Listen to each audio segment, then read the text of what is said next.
Belgium, a NATO member and a European ally, has blocked the UK's AUKUS pact. But how? Let's find out. Hello and welcome to TFIGlobal, the foreign affairs and geopolitical analysis arm of TFI Media Group. I'm your host Akanksha. Let's begin. Despite the fact that both Belgium and the UK are NATO members, a dispute has developed between the two nations over the transfer of crucial technology that is essential for sustaining the British nuclear deterrent.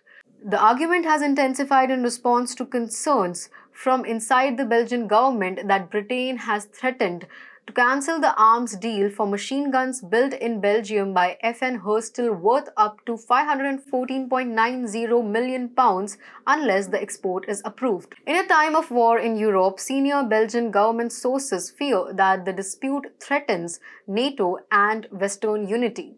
2 weeks ago, the weak ruling coalition of Belgium made up of the Greens blocked the shipment of a specialised isostatic press that was required to sustain Britain's nuclear weapons. The American-Belgian company EPSI in Antwerp manufactures the technology, a specialised high-pressure isostatic press used in the nuclear sector to handle radioactive waste.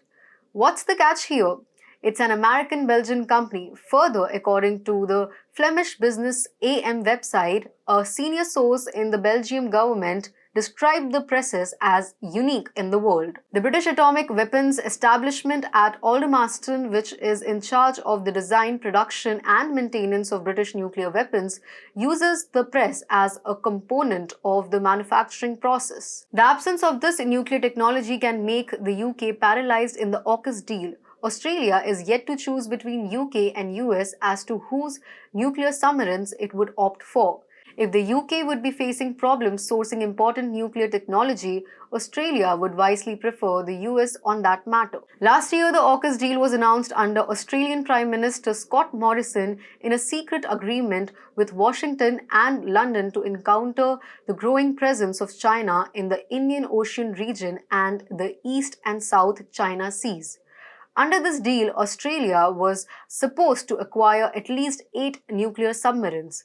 Canberra is anticipated to decide between British Astute-class submarines and US Virginia-class submarines. Defense researchers estimate that the projected cost of Australia's 8 planned nuclear submarines will be at least $70 billion and highly likely to be higher. According to a recent analysis from the Australian Strategic Policy Institute, the price might reach $171 billion with inflation. Yes, $171 billion, the kind of money neither UK nor the US would want to lose. Clearly, the US doesn't want to lose Australia to the UK. It's also coercing Canberra since June when US lawmakers introduced a bill to train Royal Australian Navy officers to operate nuclear submarines. The bill was named as Australia-US Submarine Officer Pipeline Act. Despite Australia having yet to choose which submarine it wanted, the bill was introduced.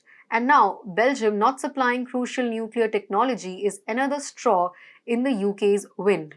Further, Belgium has also recently signed a deal with the US to acquire up to 120 AIM-120C8 advanced medium-range air-to-air missiles and AIM-120C captive air training missiles. It can't be ruled out that if the US is affecting the decision of Belgium not to transfer nuclear technology to the United Kingdom. George Gilkenet, Belgian Deputy Prime Minister and a member of the Green Ecolo Party, said, "The British are our neighbours, our partners in many areas, including in NATO. At times like these, it is important to appreciate it, but it is also necessary that the law is respected," he said, referring to the upcoming ruling of a committee on nuclear non-proliferation. So as of now, UK's AUKUS plans have hit the unbreakable Belgium wall, and the UK doesn't even have any alternatives for the technology. Hence, the only country which benefits from the breakout of Belgium and the UK is the United States.